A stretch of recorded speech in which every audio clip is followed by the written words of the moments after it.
Raadiyoo Simbirtuu.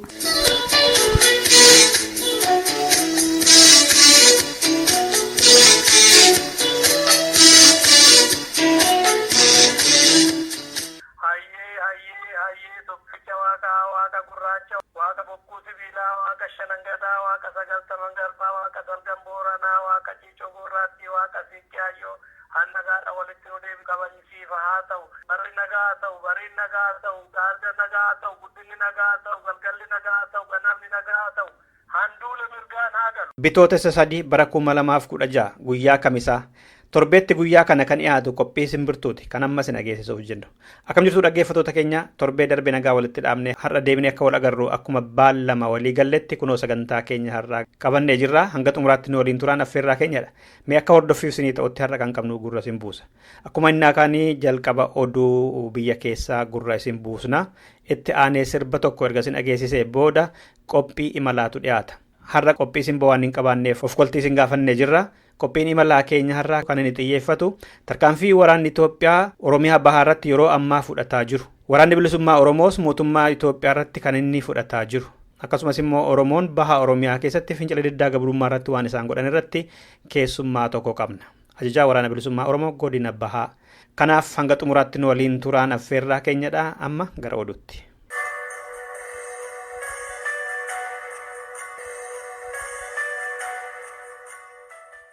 Waraanni bilisummaa Oromoo gaafa guraandhala 28 bara 2019 Harargee keessatti loltoota Itoophiyaa Oromoota ajjeesuudhaaf bobba'an haleelee jedhe. Loltoota Itoophiyaa 18 ajjeese 35 immoo dantaan ala isaan godheeraa jedhe ajajni waboo godina bahaa. Gaafa 28 godina Harargee lixaawunaa gammachiis ardaa gara Muktaar Bakka jedhamtutti kan tarkaanfii kana fudhate sanirraa nama 4 irraa du'ee nama 7 namni isla ammadooni humnoonni kun ammoo dheessanii gara magaalaa naannoo sanitti argamtuutti Sireedhaa fi Bariyamoo karaa qonnetti galanii jechuudha. Gaafa 29 halluu goobaa bakka jedhamtutti tarkaanfii mooraa diinarratti fudhataniin namni 14 irraa ajjeefame namoonni sila 28 ol hojiinaa ala tahanii isaan dachirraa baqataniif naannawa akka bilgaa'eedhaa hawwii guddinaa rimeetii fi kanneen kanatti galanii isaa basaniitiif helikooftara habbaa lama naannoo silaa fuula bobbaa waboodhatti buusee sanirraa konkolaataan 7 ammoo har'aantan achitti fe'amee 4 ammoo naannoo gammachiis araddaa silaa tarkaanfiin keessatti fudhatame sanitti buufamee hanga sa'a ammatti uummata rakkisaa jiranii jechuudha. Dhaggeeffattoota keenya dhimma kanaa fi fincila xumura gabrummaa akkasumas tarkaanfii loltoonni Itoophiyaa yeroo ammaa Harargee keessatti fudhataa jiran ilaalchisne qophii imalaa oduun booda keessatti qabannee deebina. Erga torbee lamaa asitti magaalaa Naqamtee keessatti halkan dhaabbataan dhukaasni guddaan osoo walirraa hin citiin dhuka'aa jira jedhu jiraattonni magaalittii. Guyyaa fi halkan qeerroo fi qeerrittiin karaa magaalittii irratti yoo argaman waraana biyyittiidhaan qabamanii akka hidhamaa jiranis himama. Yuunivarsiitii Wallaggaatti barattoonni roobii kaleessaa fincila bifa haaraatiin deebisanii kaasaniiru. Dhukaasni magaalittii keessatti guyyuu halkan dhaga'amu sun gama lamaan ta'uusaa malee eenyuu fi eenyu jidduu akka ta'e hin beekamne. Mootummaan humna hidhatetu as seenee na lolaa jira akka jedhu kan nutti maddeen keenya magaalittiin yeroo ammaa waraanaa fi meeshaa gurguddaatiin yeroo kamiyyuu caalaa guutamtee jirti jedhan. Manni yaalaa Naqamtee inni guddichaas loltoota madaahan yaalaa osoo jirus ijaan argameera. Amboo keessatti guyyaa arfaffaaf tajaajilli geejjibaa uummataa hin jiru. Achi keessa gara dhiyaatti kan darbanis hin jiranii jedha oduun achirraatiin nu ga'e. Konkolaataan namoota fe'u kan hojii adda addaa irratti bobba'e taaksii fi kan midhaan ambootii fe'an guyyaa 3 dura hojii dhaabani. Isaanis tarkaanfii gara jabeenyaan mootummaan Itoophiyaa Oromoo irratti fudhatu mormuudhaan. Magaalittii keessatti kan dhuunfaas ta'ee kan uummataa tajaajilan dhabamnaan mootummaan baasii yuunivarsiitii ambootiin namoota fe'aa jira jedha maddi keenyi kun. Konkolaataan gama dhiyaan kutaa biyyaa qofaatu keessa darba malee yeroo ammaa kanatti hojiin dhaabbateera magaalittii keessa. Godinicha sana keessa bakkoota garaagaraatti karaan konkolaataa cufamaa jira. Baasiin yuunivarsiitii Amboo wayita uummata fe'u immoo agaaziin keessa taa'eetu eegaa jira jedhe maddi keenya. Konkolaachistoonni fi abboontiin konkolaataa Amboo fi naannoo ishee hanga gaaffiin keenya nuuf deebi'utti hojiitti hin deebinu jedhaniiru jedhamellee. warri obbolaa keenya ajjeesan seeratti dhiyaatanii obbolaawwan keenyi kan ajjeefaman gumaan isaanii haa ba'u ijoolleen Oromoo hidhaman marti isaanii hatattamaan akka hiikaman dhaabbanni Dimokiraasummaa Uummata Oromoo nun bulchiinii fi dhaabbilee siyaasaa biyya keessaa fi biyya alaa kan hirmaachise mootummaan ce'umsaa haa hundeeffamu kan jedhu gaaffii isaaniiti akka madda keenyaatti. Achuma oduu magaalaa Ambootiin wal qabate karaan magaalaa Amboo keessa asfaaltii galchuudhaaf sirni tokko hatattamaan akka raawwatuuf ajajni qaama olaaniirraa gara godinaatti darbe. Sababiin hatattamaan godhame immoo fincila xumura gabrummaa Amboo fi naannoo ishee tasgabbeessuudhaaf kunoo mootummaan Itoophiyaa misooma isiniif fideera jechuudhaafidha jedha odeessi loo'ee nu ga'e. Akka dirqama darbeetti asfaaltii magaalaa Amboo keessa gachuudhaaf sirni isaa kamiisa har'aa eegala jedhameetu eegama ture. Hamma oduun kun qophaa'etti garuu gandoota 6 magaalittii mara keessatti waan tokkollee hin godhamne jedhe maddi keenya irra naannee ilaale tokko. Xumura irratti Ministeerri quunnamtii mootummaa Itoophiyaa Geetaachoo Raddaa dhuguma uummata Oromoo arrabseera jedhanii jedhame. Ministeerri Kominikeeshiniin sun wixata darbee waa'ee ayyaana Adwaa irratti galaalchitoota biyya keessaaf ibsa kennuudhaaf wayita waaman gara dhumaa irratti tokko uummata Oromoo warra mootummaa mormee hiriira ba'ee sheexanoota maaliif jette jedhee gaafannaan dhuguma jedheera kanammoo irra deebi'ee dhiifama gaafadheera jedhanii jedhe maddi keenya. Ministeer Geetaachoo Raddaa kanaan dura raadiyoon sagalee Ameerikaa maaliif akkas jette jedhee gaafannaan lakkin jenne jechuun isaanii ni yaadatama. Nuuf milkoofnaan sagalee isaaniitti dhiifama gaafatan kana yeroo biraa qabannee dhiyaana dhaggeeffattoota keenya. Dhaggeeffattoota keenya oduun keenya irraa kanumadha. Sirba kanaan gara imalaatti.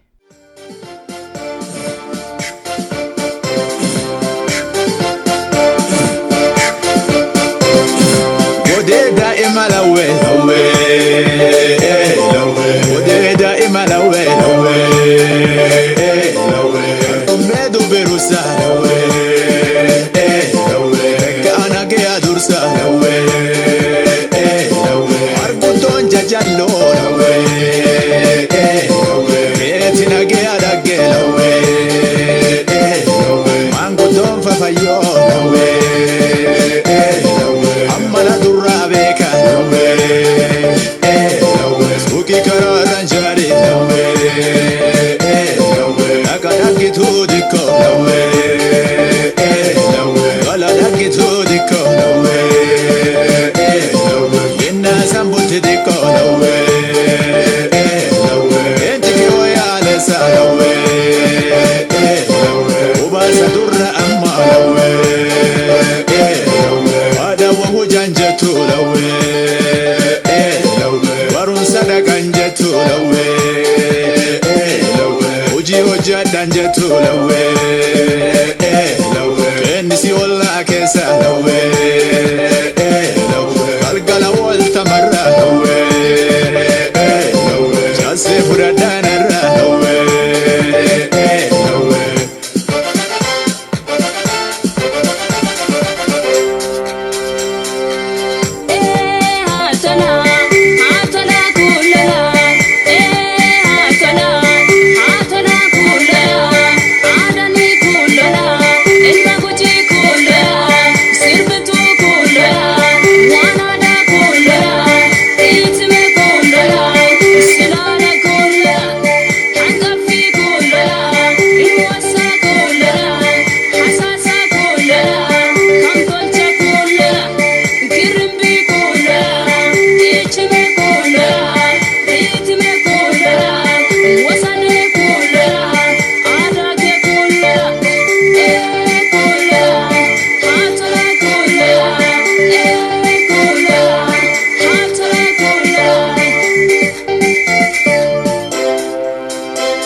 baatilee arfan darban guutuu Oromiyaa mara keessatti nagaan hin turre jedhama.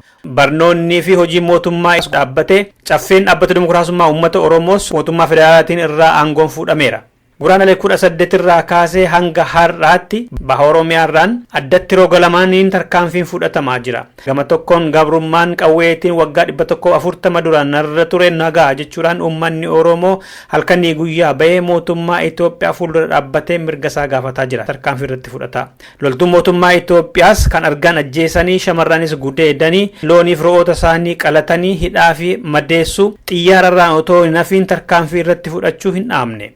Waboonis gama isaatiin garboonfataadha kan ittiin jedhu waraana mootummaa Itoophiyaa irratti tarkaanfii inni fudhatu bahaarraatiin yeroo irraa yerootti jabaataa dhufuu isaatu himama. Keessattuu immoo guraandhala 28 fi 29 gadda kana loltuu Itoophiyaa 18 ajjeesee 35 madeesseera baha Oromiyaa irratti. Kanaaf gama sadaniin gama waraana bilisummaa Oromoo, gama waraana Itoophiyaa fi gama uummataatiin wanta ta'aa jiru kan nutti himu keessummaa qabna har'a jechuudha. Qophii keenyaatiin.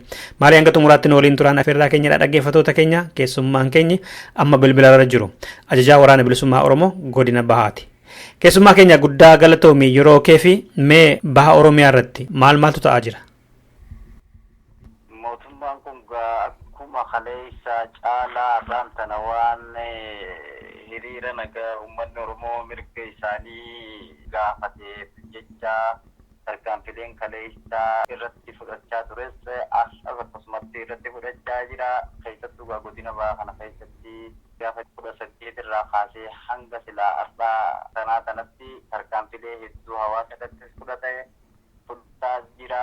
Lammata immoo uummata kana harka isatti galfachuu waan dadhabeef jecha humnoota kanneen akka Kambaataa fi naannoo Gambeella irraa fidee hedduu uummata miidhaa jira jechuudha. Harargee lamaan keessatti waraanni bilisummaa Oromootis gaafa 28 naannoo Harargee lixaa keessattis waraana wayyaanee irratti fudhate kanarraa harrifatee arraan sana konkolaataa fudhata gara Harargee lixatti fe'ee konkolaataa 4 naannoo Harargee lixaa ona gammachiisitti buusee konkolaataan 7 immoo gara Machaaratti jechuudhaan fe'ame. Naannoo inni akka Galamsoo, Machaaraa, Miicataa, Daahaa, Hosooroo, Safiinaa fi Bilqaa'ee, Andoo Goobatii fi kanneen kun hanga gaafa 28tti fincila diddaa gabrummaarra waan tureef jecha Awurooppilaanis ni buusee ganama kana amma abbaa 4 fideeti naannoo Sakattee fi Qorjoo jedhamtutti konkolaataa xiyyaaraa helikoophitarii 2 buusee 2 immoo karaa godina kibba bahaa dabarse. Sanirraa kan ka'e kunillee ammaantanaa naannoo Booqedhaa fi Qonaawwii guddinaa keessatti fuulleffateeti hawaasa dhufatee jalaan itti ol deebi'ee haala silaa biyya birarraa dhufetti hammeenya irratti hojjetaa jira jechuudha. Amma gaafa guraandhala 28-29 waraanni bilisummaa Oromoo waraana Itoophiyaa irratti tarkaanfii fudhateera jettani. Eessatti kan tarkaanfii irratti fudhatame balaan irra ga'e maalinni waraana Itoophiyaa irra?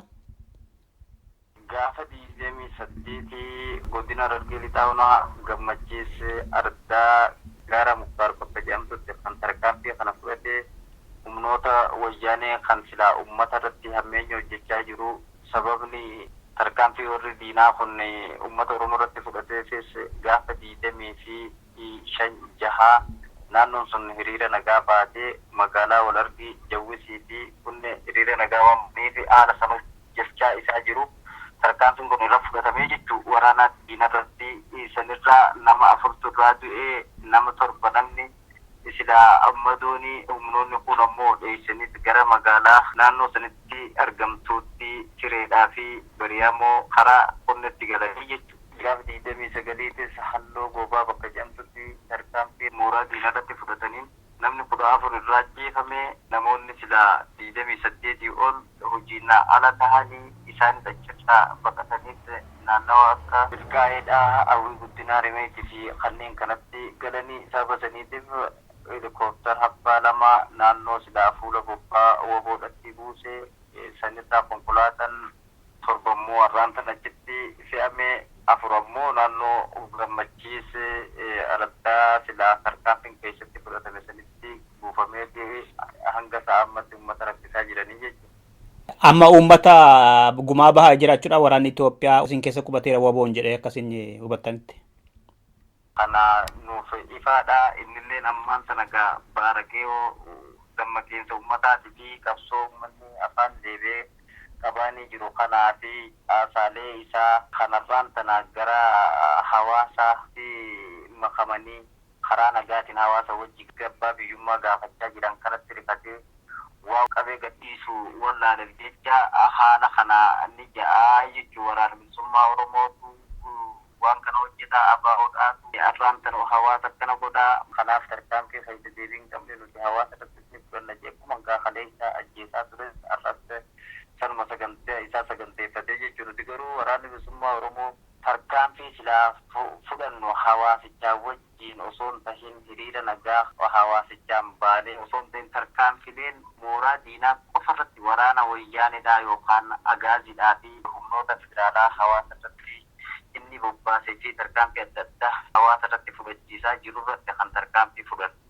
Bakka jirutti garuu rakkoo fi dhiphina irraan sana diinni uummata Oromoo irratti gahaa jiru nuti ammoo kasaaraa mooraa isaatii fi waraana isarraan gahaa jirra malee hawaasa kana akka inni abaa'otu nurratti durchisaa jira waraana bilisummaa Oromootu godina kana keessa socho'ee kana godhaa kan jiru hiriira nagaa kana mirga uummanni gaafatu kana akka gaachinaa taanee humnoota diinaa haadhoynu malee hawaasa keessa seennee hiriira nagaa baasuu fi bahu kuni dalagaa teenya miti hawaasni Oromoodhaa bakka jirutti diinaaf akka kaleessatti harroomee jiraachuu waan dideef jecha hawaasni keenya mirga abbaa biyyummaa gaafachuu fi bakka adda addatti isaaf ajajamuu didee waan fincilaniif jecha akka silaa saree maraattetti waan yaada isaa dubbata malee kuni waan jiruu miti. Dhaggeeffattoota keenya kallattiidhaan ajajaa waraana bilisummaa Oromoo kan baha Oromiyaa waliin haasaa jirrudha bilbilaanii. Amma gaa deddeebitanii baha Oromiyaa irratti waraanni bilisummaa Oromoo fi waraanni mootummaa Itoophiyaa kan Oromoo irratti amma duula baneeru jedhamu. Baruma kanallee yeroo hedduu wal agartaniittu dirree irratti. Ibsallee baastaniittu hedduu miineerra ka jedhu gabaafamaa ture.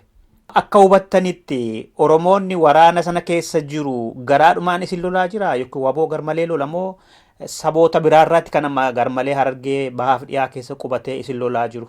Oromoon keessa jiru yoo ta'e harka kennachuuf akkas wanti yaadamu jira waraana Itoophiyaa keessatti.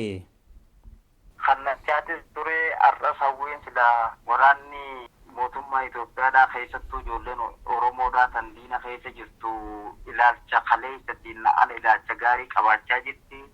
Tarkaanfilee silaa inni hawaasa irratti fudhachaa jiru kana obsitee akka kaleessatti dhagahaan jirtu warreen silaa arraan sana Oromoota fixaa jiru warreen saba biraa tahanii fi naannolee biraarraa jedhiiti tarkaanfilee kana Oromoo irratti fudhachiisaa jiran malee ijoolleen Oromoo diina keessa jirtu rasaasallee nutti hin dhooytu allammata kan silaa dhahulleen gara silaa keenyatti osoo hin tahin dirqama isaa bahachuu fi kun hunduu arraa sanatti poolisii Oromiyaas ta'ee ijoollee Oromoota federaalaa keessa jirtus ta'ee haga irratti tarkaanfii ammeenya kan hawaasa irratti fudhattus hin garree kan ammas hin gara qoteenya nu barbaadus hin garree kun ijoollee saba biraarraa walitti turanii gaarraan tana sababa biddeenatiin qarshii 250 kafalanii fi Oromoo irratti bobba'anii jechuudha. Dabballee fi hidhattoonni gandaa fi gaggeessitoonni qonnaan bultoota keessa baadiyyaa ganda keessa jiranii fi caasaan mootummaa Opiidoo duraanii maalirra jiru amma Harargee lamaan keessatti gara keessan gara fincila uummata kanaa goraniiru moo mootummaa faana jiru moo usanii mana ta'aa jiru bulchitoonni kan aanaallee kan godinaallee maaltu ta'aa jira amma garam jiru yeroonni kun. Opiidoon yeroo irratti ni jirti jennes dubbachuu hin dandeenyu. Qurxummiin gaafa du'aaf kaatee matarraa gad bu'ite akkuma biyyoonni Oromoo jirutti arragaa dhaabni Opiidoodha. Akka nama rafee abjuu keessa jiruuti wanni silaa irraa uummanni Oromoodhaa godha ajaja isaanii diduun kun kan kaleessaa adda bilisummaa Oromoo jechaa ture yookaan akka himootitti warri wayyaanidhaa itti fayyadamaa turuu isaa san if argan. Kanaaf immoo bulchitoonni aanaas tahee kan gudinas tahee kan silaa araddas tahee arraan caasaaleen silaa sadarkaa gadii jiran kanneen akka araddaa kan akkaanaa namoota muraasa malee kun akka jirutti hawaasa wajjin jiranii jechuudha. Warreen silaa dhiigaanis tahee lafeen saba Oromoo hin ta'in warreen mootummaa kana deeggara warreen ala Oromoodhaa qulqulluu lafee fi dhiiganis qaamanis tahee har'aan tana uummata Oromoo irraa dhalatanii lafa Oromoo irratti silaa diinan wajjin jiraatan hundinuu gara Oromoo jiranii fakkeenya fuula bobbaa waraana bilisummaa Oromoos tahee godina bahaa kana keessattis har'aan tana gaa irra guddaan caasaa wayyaanidha akka jirtutti hawaasa Oromoodhaa mirgee fi gaafachaa jiru kanaa wajjin hiriiranii fi gaafatanii kanneen kana keessaa mootummaan yaadiqarra rifatee godina kana keessatti caasaalee dullatti buusuu fi haaraa diriirsuu kan jiru kan inni baafatee har'aan tana gaa abbootii araddaa kan silaa aangoo jiran buusee kan isaaniif ta'u filaa jiru kaabinoota irratti bonoota haaluma saniitti jira. Lammata immoo wanni har'aan tana sagantaan inni baasu waraana bilisummaa Oromootii fi hawaasa Oromoodhaa adda muruu kan jiru sagantaan amma gaa torbaan kana keessa inni baafatee duula gamtaa kana nurratti bobbaase lammaffarattis uummata Oromoo baadiyyaadhatii fi kan magaalaa adda muruudhaa sadaffaan ammoo caasaalee dullatti kaleessaa hanga dubbatti buusnee haara diriirsuu kan jiru yoo san saade qofa dandamata qabnaa kanaafuu jabaannee yeroo ifi jaruu kan jiruu fi poolisoota ji'a lamaaf koorsii haara qabdan jee naannolee Harargee baharraa gara Harargee lixatti kan argeessaa gara silaa godina Baalee kan godina Baalee kara naannoo irratti haala sanitti wal jijjiiraa jira jechuun mootummaan. Haalaa filataa jira moo warruma duraan turan kana bakka jijjiira? Poolisoonni Oromoodhaa kan har'aan tana hiriira nagaa yookaan mirga uummanni gaafachaa jiru kanarratti tarkaanfii inni hawaasa irratti fudhadhaa jee sababa didaniif jecha isaan kana bakka jijjiiree hawaasa silaa isaan fuulan beekne fi haala silaa bakka birarraa itti huccuu uffata jijjiiree bakka birarraa itti fidee tokkotti haala sanatti wal keessa makuudhaan koorsii jalamaa jeesan hojjechaa jira jechuu har'aan tana filimni inni uummata Oromoo irratti uummanni Oromootis waan kana irraa hubachuudha qabanii warreen silaa har'aan tana Oromoos tahanii rasaasa silaa qaqqabanii uummata Oromootii fi ijoollee qaqqacalee barattoota manneen barnootaa keessatti ajjeesan boruu itti gaafatama seenaa jalaa isi hin bahanii lammata immoo seera keessa akka dhalaa hadhaamsa silaa qabnu keessatti dabarsaa irraa ammallee akka isaan hubatan dabarsinaati jechuudha. Amma dhiyeenya kana kan dhagahame tokko Oromiyaan ifaan ifatti bulchiinsa siivilii Oromiyaa Oppidootu bulcha jedhamu harkaa fuudhamee amma kutaa waraanaa 8ffaa jala akka bultu. Kutaa waraanaa 8ffaan sun immoo uf jalatti birgeedota adda addaa qabu. Isaan Oromiyaa bakka adda addaatti qooddatanii akka bulchanidha. Amma Oromiyaan siiviliidhaan bulaan jirtu jedhama. Waraanni dhuguma guutummaa Oromiyaa kana gama bahaatiin qaqqabeera baadiyyaa keessa fe'amee dhufe akka haaraatti uummanni maal jedha?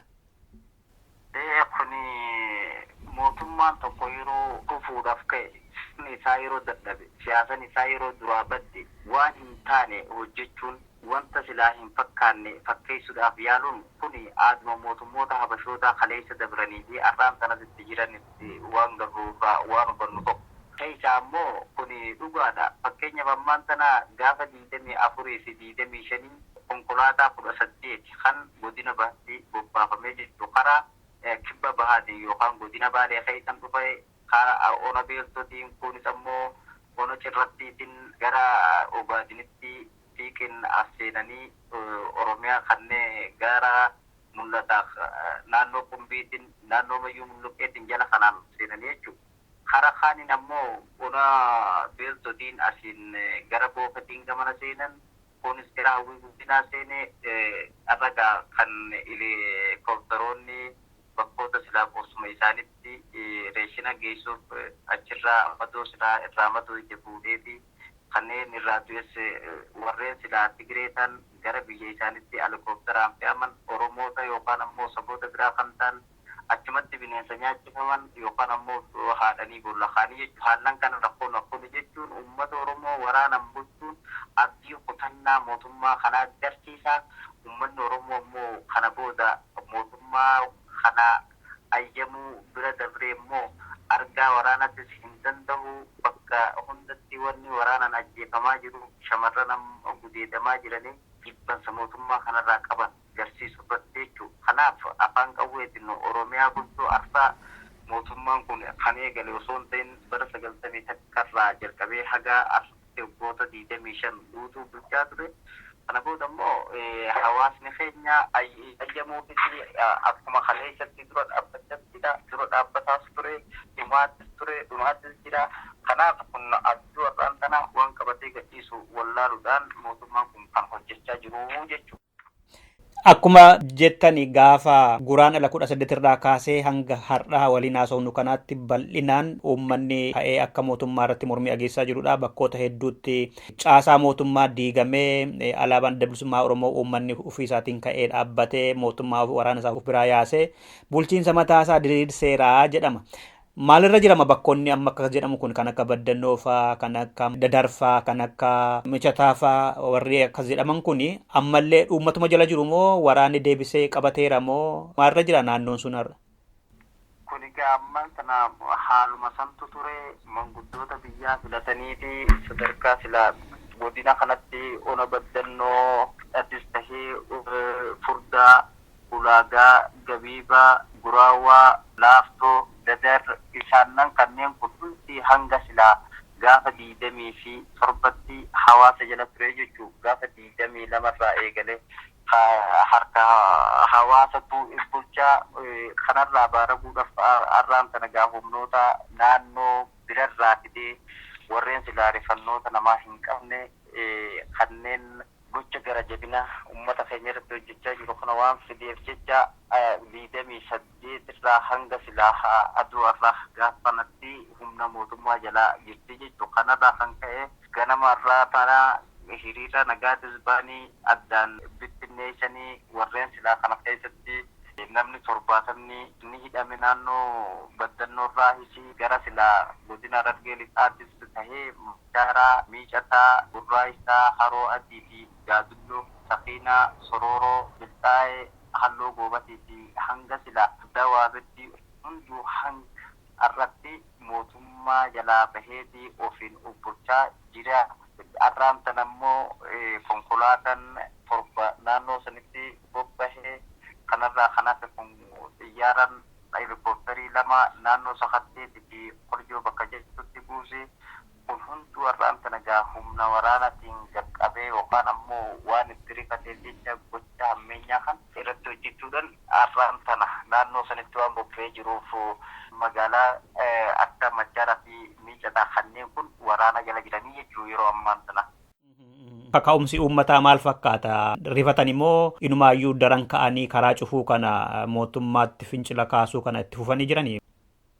Hawaasni kun mootummaa kanaaf sodaatu osoo hin tahin kun waan uummata Oromoodhaa onnachiisu. Arraan tana hawaasni qawwee maleeyyii kan osoo meeshaa tokko harkaan qabne hawaasni nagaa kan silaa qotatu, kan silaa daldalatu, kan silaa kibbatu mootummaa kana sadarkaa kanatti rifachiisee arraan tana humna waraanaa hanga silaa funyaanitti meeshaalee baranee hidhate kana irratti bobbaasuu isaatiif kun uummanni Oromoodhaa injifannoo mataa isaatiif galmeesse waan ta'eef jecha itti gammadanis kun waan isa boonsuu fi uummanni Oromoo hanga silaa amma sa'aatii silaa arraan ammaa sirnaa gadi waliin dubbachaa jiru kanatti bakka jiranii manoota silaa keessa jiran keessatti dhaadannoo isaanii dhageessisaa jiranii abdiin torbaan kana dura dhaabbachaa jiranii fi waggoota bara 2014 irraa hanga irratti mirga isaa gaafatanii silaa mootummaa kan akkasitti baareessan kun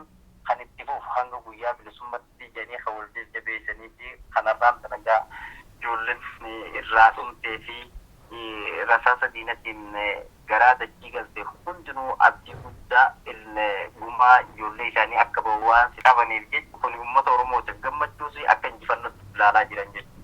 Kabiraa immoo quba qabdu jedheetaniin abdadha. Mootummaan Itoophiyaa yeroo ammaa kana waraana isaa gara daangaa Eertiraatti ol buuteera. Yaadota adda addaatu gariin doorsisuudhaafidha. Xiyyeeffannaa Oromiyaa keessaa fincila hamaa fi lola guddaa waboo faana godhu gara dabarsuuf yaada nama jallisuudhaaf malee Eertiraa irratti lola banuuf miti maaliif keessaa tasgabbaa miti jedhu gariin immoo inuma lola Eertiraadhaan maaliif akkuma inni jedhu sobeesaa ta'u dhugaa Eertiraatu natti kakaase jedheetudha jedhu. Maal isaa ta'u maal otoo lolli baname waboonni gahoomina qaba gama kanaan mootummaa kana dhiibee kuffisuu irratti yoo gubbaadhaa Eertiraa irratti lola bane jechuu kooti.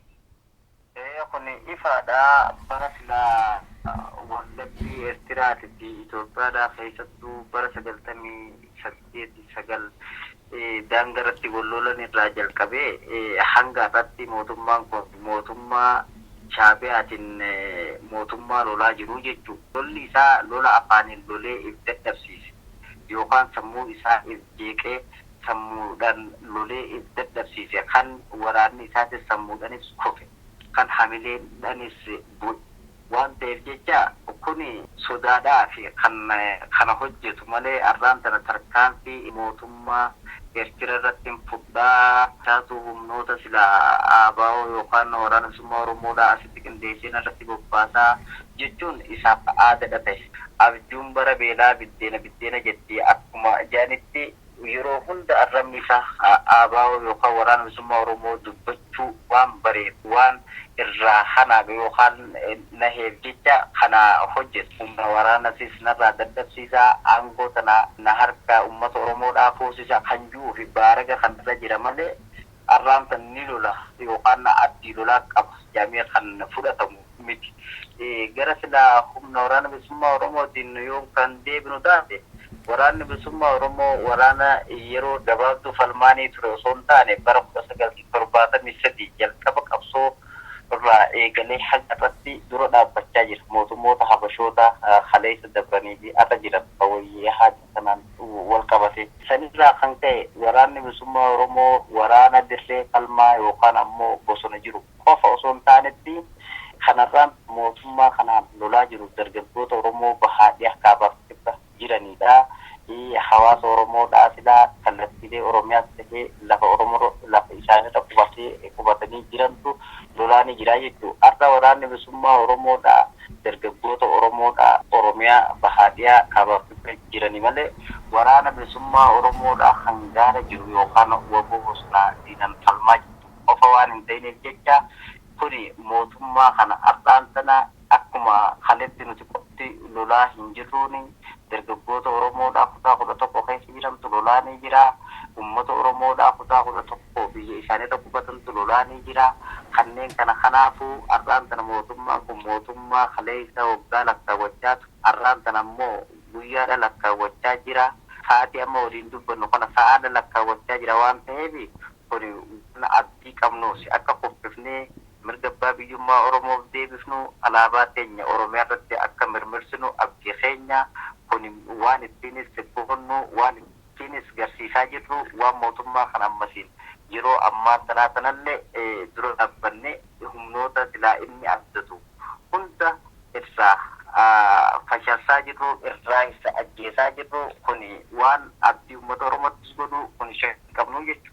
Gama kibbaa impaara Itoophiyaatiin saboota argaman akka Sidaamaa fa'aa keessaa naannoo Beenishaangul keessaas sabni Gumuzii fa'aa Gaambellaa keessaas namoonni irratti fincilaa jiru dhaga'ama. Beenchi keessaas itti ka'eera jedhama yeroo ammaa kana. Ammas deebi'ee kaaba dhiyaa biyyattii naannoo Gondariis irratti ka'ameera jedhama. Waraanni poolisii federaalaas guyyoota lamaan darban kana keessatti gara biyya ollaatti miliqaniiru jedhama. Naannoo bahaa Oromiyaatiin naannoo Ogaadeniyaa keessa waan akkasii sochiin jalqabeeru jira. Waraanni Ogaadeniyaas haa ta'u uummanni naannoo sana jiru maaliif waraanni Itoophiyaa kan Sumaalee keessa jiru biyyatti deebi'eera. Gama sanaan isinii fi warra Ogaadeniyaa adamsuudhaaf deebi'ee kan Sumaalee keessaa dirqama isaa dhaabeetu jedhu warri xiinxalan jala bu'anii beekanii. Sochiin Ogaadeniyaa keessaa maal fakkaata waraanni naannoo sana jirullee yoo quba qabda jechuudha. Waraanni Somaaliyaa keessaa ol deebi'uun kun dhugaadha. Sababni har'aan tana deebisaa jiruuf rakkoo silaa Oromiyaa keessaa lafaatti kaatee sababii ta'ee fi lammadamasiin godina kana keessatti gaa sochiilee silaa woboon galgalaa ganama godhaa jirtu waan sodaateef jecha karaa kan deebisuun isaa. Sochiileen silaa Ogaadin keessa jirtu uummanni Ogaadin akkuma uummata Oromootti kaleessa hanga irratti dhumaa jiru uummata silaa uummata Oromootiin wal fakkaatu uummata Oromooti wajjin kan har'a mootummaan kun itti roorrisaa jiru. Kanaaf sochiin silaa har'aan qabu ilaalchuma Oromoodhaaf qabu kan qabu waan ta'eef jecha waan nama shakkisiisuu miti jechuudha. Waraanni silaa naannoo lee akka Bilishaangul kanneen kana keessaa baqatanii kara biyya ollatti deemaa jiran kan jiru kan galgalaa ganama. fakkeenyaaf ammaan tana Oromiyaa keessaa federaalonni silaa ammaan tanaati agaazin ammaan tanaa kana keessaa ijoolleen Oromoodhaa tan qarshii 800 qawwee gurgurattee uummata Oromoo arraan tana keessa jiranitti gurgurattee kan karaa silaa irrattiitiin asiin gara sooftuutiin gara mandheeratti baateetu namni 4 jira. Kan ammasiin waraana bilisummaa Oromootti nu geessaa jettee rasaasa isaanis meeshaa hidhannoodhaas kannitee uummatarraa waan silaa ittiin karaa dabartu fudhattee karaa silaa biyyeetti dhalatanitti tarkaanfatantu jira. Kun ammoo mootummaa kanarraa waraanni isaa abdii dhabuudha agarsiisaas. Kun egaa waan ammaan tanatti ta'aa jiru jechuudha. Mootummaan Itoophiyaa waraanaan biyya bulchuuf yaaluunsaa kun dhuguma fincila ka'ee kana dhaamsee waboos immoo karaa keettuu gama bahaaf gama kibbaatiin natammaateera jedhu kana dhabamsiisee daranuu balleessuu danda'a. Akkamitti ilaaltu isinii? Kun wal jajjabeessuun manguddoota yookaan haawwanii intala waliin jechuudha Oromoon yeroo mahimaa jechuun wal jajjabeessuudhaaf jedhani. Kun jajjabeessuudha malee jechoota yookaan ammoo dubbii abdii kutannaati kan inni dubbachaa jiru. Waraana kana booda humna qawwee yookaan waraanatiin uummata Oromoo bulchee waraana bilisummaa Oromootti dhabamsiisee akka duraanitti garaa fayyaa fi sammuu bilisaa takkaan aangorra taa'ee qabeenya Oromiyaadhaa saamee ittiin duroomuu ittiin biyyee fi duroomsuu kanneen kun hafee jira. Arraan sana uummanni Oromoodhaa arra irra jiru kun sadarkaa mootummoonni addunyaattis ittiin bira dhaabbatan sadarkaa silaa arraan sana mootummaa kanarraa aangoo fuudhanii ittiin bulchaa jiruudha. Kun immoo waan jajjabbii kutannaa isa dubbisu malee kun waan fakkaatus miti. Afaan qawweetiin mootummaan kun Oromiyaan nin bulche jee abdachuun isaa kun jajjabeessuu isaati malee aangoo gadhiise yookaan mootummaan tokko biyyarraa baqatetti amma Oromiyaan kan mul'ataa jirtutti lafti isaaf dukkana uummata Oromootiif ifaadha jechuudha. Ammaan tana biiftuun bilisummaa bahaafii jirtu waan jiruuf jecha kun mootummaa yaadigiif hedduu abdii kutannaa fi hedduu abjuutti ta'ee jiraachuu jireenya ammaan tana inni aangoo irra jiru kun. Mootummaan Itoophiyaa karaa televezyiinii Itoophiyaa jiraattota magaalaa Finfinnee fi magaalaa Jimmaa irraati jedhanii namoota afaan Oromoo dubbatanis namoota afaan Amaarinyaa dubbatanis gochi ammaa kuni gocha badiiti, gocha biyya diiguudha, gocha farreeniiti. Kanaaf isaan balaaleffannaa akka jedhu sagantaa dhiyeessu. Warri televezyiinii Oromiyaa keessa gaggeessanis warra diina keenya warra jedhu tokko waraabanii hoggaa daddabarsan mul'ata. Akkamitti hubattu sagantaa achirratti daddarbaa jiru kana? Miidiyaan Itoophiyaadha waan sila arraan tana waan bulchitoonni sila arraan tana Oromiyaa ittiin bulchina jedhanii sossobuudhaaf warra gaazexeessotatti kan dabarsan dhugaa jirtu waan ta'aa jiru kan dabarsu miti jechuudha miidiyaan warra Itoophiyaadha. Kanarraa kanaaf immoo warreen sila fardootatu akkana godha jedhanii warri sila dubbatan sun fi dubbachiisanis warreen miseensota isaa ta'an. Kanarraa kan akka sila humnoota biratti irraa hiikanii akka bakka biraatii fidanitti haasa'isiisanii malee kun waan uummata Oromootiif ifaadhaati, waan isiniifis ifaadhaati, waan saba biraatiifis ifaati, waan silaa nullee hubannu, waan innillee ammasiin beeku jechuudha. Kun filima kaleessa darbe arraan tana haaromsuudhaaf yaalaa jira malee waan silaa ta'aa jiruusii miti, waan silaa ammas godhuudhaaf abdii biratti qabuu miti jechuudha. Achuma keessaa toon bahin amma keessattuu televezyiiniin Oromiyaa fi reediyoon Oromiyaa waa'ee bishaan jallisiifaa, waa'ee misoomaafaa, waa'ee barnootni akka gaariitti deemaa jiruufaa, Oromiyaan guddachuu isheefaa, dimokiraasiin jiraachuufaa kana odeessu ergumaa ji'a 3 asiillee ammumallee deemaa jira akka gaariitti akkuma isaan dhiyeessan kana waa'ee hidhamuu ajjeefamuu Oromoo waggaa tokkoon dubbatan yoo poolisiin tokko ajjeefame waa'ee isaa dubbatu malee akkamitti hubattu akka waraanatti? Gaafa silaa warri wayyaanee aangootti dhufurraa eegalee haga har'atti bulchiinsi gaariin diriiree hin jiru. Bulchiinsota silaa kan ifiidhaadhee isuudhaa fi kan silaa namoota biraa yookaan mirgaa fi bita isaanii yookaan ammoo isaan masaanuu ta'an hammeenya irratti oofuudhaan mootummaan kun bakkeota silaa namoota irratti ajjeesaa jiru. Bakkoota silaa beelti daa'imman Oromoodhaa fixaa jirtu. Bakka silaa horiin Oromoodhaa yookaan ammoo fuula bobbaa xiqqattee irratti konkolaataan dhumaa jiru. Bakka hawwan keenya osoo qoraan cabsatan yookaan bishaan waraabbatanii deeman beelan lafa dhahanii gaggabanii achitti lubbuun bahaa jiru. Kanarratti bakka kanatti misoomatu jira jedhee odeessa malee jallisii bulchiinsi gaariin silaa har'aan sana diriirsee qabeenya isaa qabeenya Oromoodhaa kunuunsuudhaaf yookaan ammoo daldaltoonni abbaa miileenaa tahee jedhee akka odeessu kuni bakka lubbuun namaatti du'aa jirtu bakka silaa beelan uummanni keenyatti dhumaa jiru bakka itti tarkaanfii hawaasa Oromoo irratti fudhachaa jiru malee bakka silaa baantana jallisii kan jedhamu hanga ammatti ani argeetis hin beeku bakkoota godinoota kana keessa bakkoota hedduu keessa hulluunee bu'aa bahii ceenee uummata Oromootiin wajjin irraan tana wanni ja'a jirra. Kun immoo rakkoolee silaa uummanni Oromoodhaa dhandhamachaa jiru yoo ta'e malee akkasitti jallisirraa uummanni Oromoo quufee duroomee jiraatu hin garree ani bara 1990 dhufiitii wayyaan irraa eegale.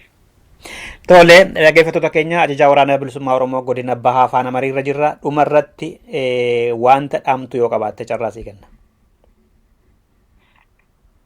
Gaarii ani wanni uummata Oromoo keessa fi ala jiraniif dhaamu wanni har'aan tana mootummaa kana ittiin injifachuu dandeenyu tokkummaadha. Tokkummaatu bilisummaa fida. Tokkummaatu daandii gabrummaa tana qoffisee daandii bilisummaa shaffisiisa. Tokkummaatu hafuura urgaa uummanni Oromoodhaa fida. Gammoojjii magaalaa baadiyyaa bahaadhee Afrikaa baasibbaa walitti harkisa. Kanaaf tokkummaatu mootummaa kana nu injifachiisa. Tokkummaa haa qabaannu bakka jirrutti.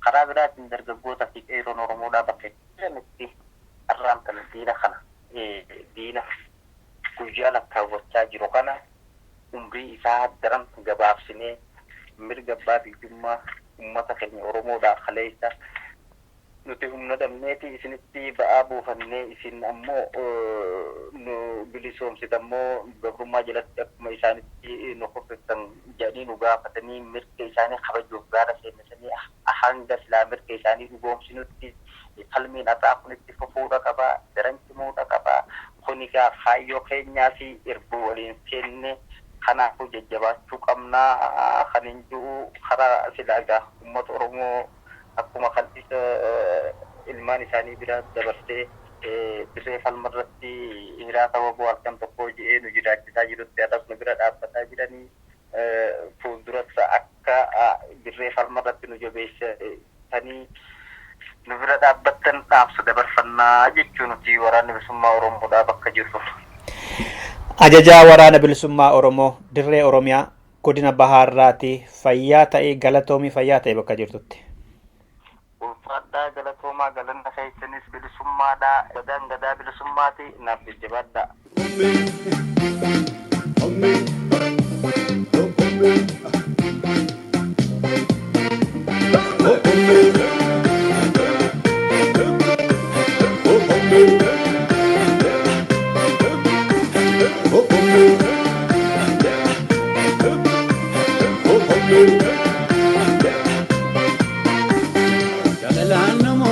Namoota ulee boboojite sifiina laanala loko konkoota jaalala okombe jaalala namoota ulee boboojite sifiina laanala loko konkoota jaalala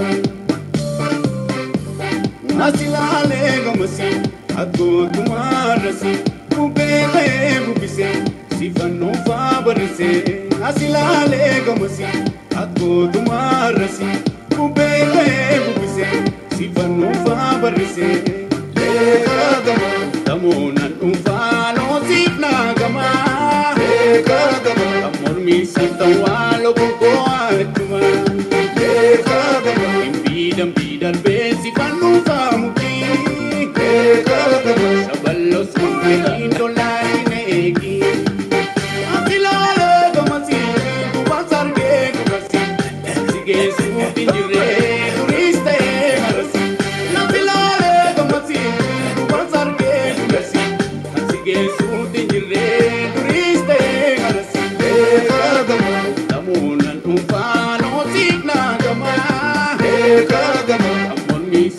walo konko atuma. Bidam bidar beti panu pamuki. Saballo sumbe indolari neki.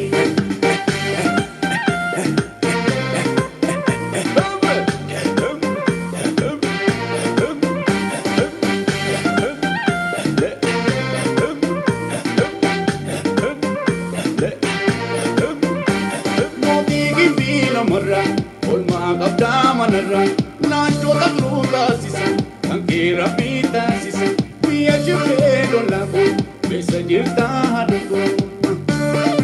Ombe, leka gama, tamunan ufano sipna gama, leka gama, amurmi satawalo kongko atuma, leka gama, impidam pidal besi panu famuki. Saballo sumbe indolari neki. Atilale gamasi, kubasarge kubasi. Sige supi jire, turiste marasi. Atilale gamasi, kubasarge kubasi. Sige supi jire, turiste marasi. Tamunan ufano signa gama. Amon mi satawalo kongko. Bidam bidar beti panu pamuki. Saballo sumbe indolari neki. Okombe.